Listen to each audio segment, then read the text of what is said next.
Hello friends, हमारा topic था संविधान सभा, जिसका पहला जो वीडियो है वो अपलोड हो चुका है। आज हम इसका सेकंड वीडियो पढ़ेंगे। फर्स्ट वीडियो में हमने जो उद्देश्य प्रस्ताव था नेहरू जी के द्वारा लाया गया वहाँ तक के पढ़ लिया था। आज सेकंड वीडियो में हम प्रारूप समिति के बारे में, साथ ही छोटी बड़ी जितनी अन्य जो समितियाँ हैं इसके बारे में पढ़ेंगे। तो स्टार्ट करते हैं। हम लोगों ने ये सब कुछ पढ़ लिया था, जिसमें हमने फर्स्ट वीडियो में कार्यप्रणाली और उद्देश्य प्रस्ताव पढ़ लिया था। आज हम पढ़ेंगे संविधान सभा की जो संविधान निर्माण से संबंधित कार्य समितियां हैं उसके बारे में, जिसमें जो बड़ी समिति है और छोटी समिति, इसको दो भागों में बांट दिया गया है। तो जो बड़ी समिति है इसमें है संघ शक्ति समिति, जिसके अध्यक्ष थे जवाहरलाल नेहरू, और संघीय संविधान समिति, इसके अध्यक्ष भी थे जवाहरलाल नेहरू। तो इनको दोनों को याद रखिएगा। जहाँ पे संघ की बात की गई है या फिर संघीय संविधान समिति की बात की गई है, इन दोनों के अध्यक्ष जवाहरलाल नेहरू थे। इसके बाद है प्रांतीय संविधान समिति। प्रांतीय संविधान समिति के अध्यक्ष थे सरदार वल्लभ भाई पटेल।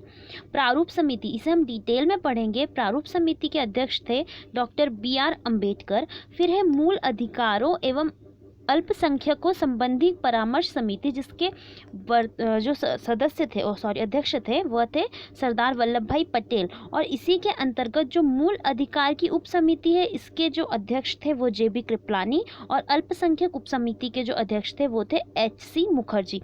तो ये जो क्वेश्चन होता है ना समितियों से, ये हमेशा आता है कि जो समिति है ये इसके अध्यक्ष कौन रहे। और इसके बाद प्रक्रिया नियम समिति, इसके अध्यक्ष थे डॉक्टर राजेंद्र प्रसाद। इसके बाद दो समितियां और हैं, जिसमें है राज्यों के लिए जो समिति थी, राज्यों से समझौता करने वाली, उसके अध्यक्ष थे जवाहरलाल नेहरू, और संचालन समिति के अध्यक्ष थे डॉक्टर राजेंद्र प्रसाद। साथ में कुछ छोटी समितियां भी थी, जिसमें थी संविधान सभा के कार्यों संबंधी समिति, जिसके जो अध्यक्ष थे जी.वी. मावलंकर थे। कार्य संचालन समिति के डॉक्टर के.एम. मुंशी थे। सदन समिति के पट्टाभी सीतारमैया थे। और राष्ट्रध्वज संबंधी जो तदर्थ समिति थी, इसके अध्यक्ष डॉक्टर राजेंद्र प्रसाद थे।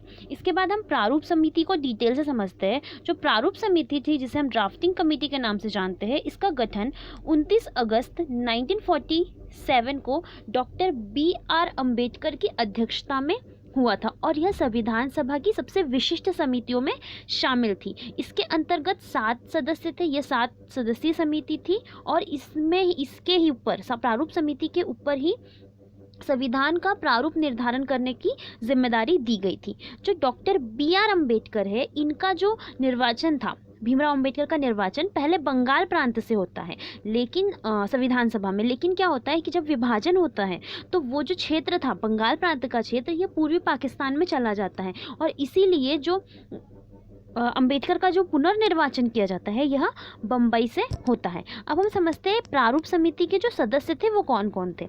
तो पहले थे डॉक्टर बी.आर. अम्बेडकर, भीमराव अम्बेडकर जो अध्यक्ष थे ही। साथ में जो थे, एक थे एन. गोपाल स्वामी अयंगर, अल्लादी कृष्णाम स्वामी अय्यर, डॉक्टर के.एम. मुंशी, और सैयद मोहम्मद सादुल्ला।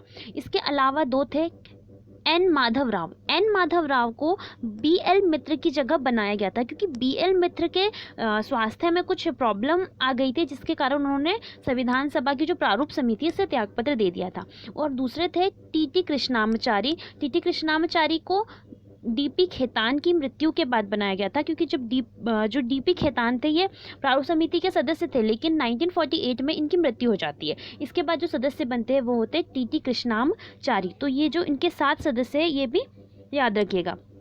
जो ड्राफ्टिंग कमेटी है, जो प्रारूप समिति है, यह अपनी रिपोर्ट 21 फरवरी 1948 को पेश करती है।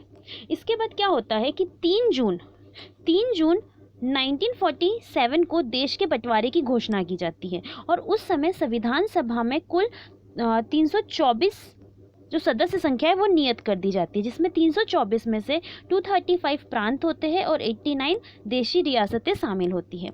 इसके बाद 31 अक्टूबर 1947 को देश का जो है विभाजन किया जाता है, पाकिस्तान और इंडिया अलग अलग हो जाते हैं। इस समय जो संविधान सभा का पुनर्गठन होता है, और पुनर्गठन में 31 दिसंबर 1947 को जो संविधान सभा है, इसकी जो कुल सदस्य संख्या 299 रह जाती है। तो अगर क्वेश्चन आता है कि जो संविधान सभा की विभाजन के बाद सदस्य संख्या है वो कितनी रहती है, तो 299 रहती है, जिसमें से 229 तो प्रांत रहते हैं और 70 देसी रियासतें शामिल होती है। अब एक रहता है कि भारतीय संविधान का एक्ट आता है 1947 का, और उसमें 3 परिवर्तन होते हैं। तो हम इसको समझते हैं कि 3 परिवर्तन कौन कौन से थे।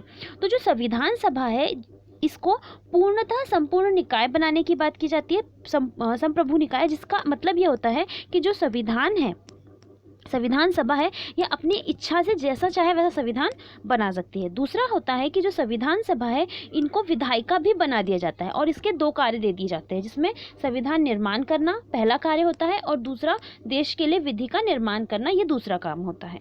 और मुस्लिम लीग के सदस्यों के विभाजन के बाद जो संविधान सभा की सदस्य संख्या 299 रह जाती है, जो हम अभी पीछे देख चुके हैं, 299 इसमें संख्या, कुल सदस्य संख्या रह जाती है।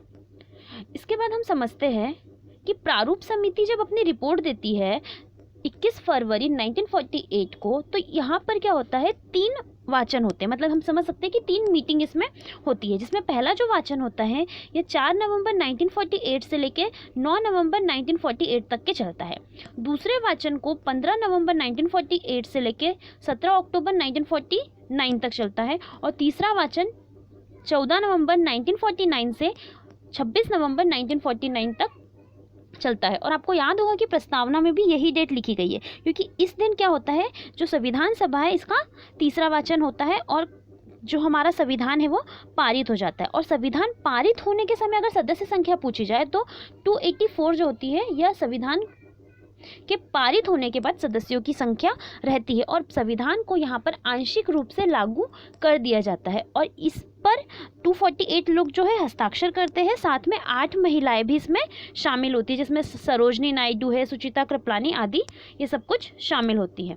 इसके बाद अगर हम उसमें अन्य तथ्य देखें तो ये नोट याद रखिएगा कि जो तृतीय वाचन जब होता है, तृतीय वाचन जो हमारा 14 नवंबर से लेकर 26 नवंबर 1949 तक चलता है, इसमें अंबेडकर जी के द्वारा the constitution as settled by the assembly be passed, ये प्रस्ताव लागू किया जाता है, और इसे 26 नवंबर 1949 को ही पारित कर दिया जाता है। और कुछ अन्य तथ्य है, जिसमें 26 नवंबर 1949 को जो संविधान को अपनाया जाता है, इसमें प्रस्तावना होती है, 395 अनुच्छेद होते हैं, 22 भाग होते हैं, और 8 अनुसूचियाँ शामिल होती है। साथ में जो प्रस्तावना को अगर पूर्ण रूप से कब अपनाया गया, तो जब हमारे देश का संविधान लागू होता है। संविधान लागू होता है 26 जनवरी 1950 को, उस टाइम ही हमारे यहाँ पर प्रस्तावना को पूर्ण संविधान में शामिल कर लिया जाता है, और 26 नवंबर 1949 को 15 अनुच्छेदों को शामिल किया जाता है, और बाकी जितने भी अनुच्छेद बचे उसे 26 जनवरी 1950 को लागू कर दिया जाता है। जो संविधान है, इसकी प्रक्रिया में, इसकी निर्माण प्रक्रिया में पूरे के पूरे 2 वर्ष 11 माह और 18 दिन का समय लगता है। साथ ही में संविधान प्रारूप पर 118 दिन की बहस होती है, और संविधान बनाने के लिए 60 देशों के संविधान का अवलोकन किया जाता है। आई होप आपको ये वीडियो अच्छा लगा होगा। नेक्स्ट वीडियो में हम पढ़ेंगे संविधान सभा के क्या कार्य थे, साथ में संविधान से रिलेटेड अन्य तथ्यों के बारे में। तो आज के लिए इतना ही। Thanks for watching.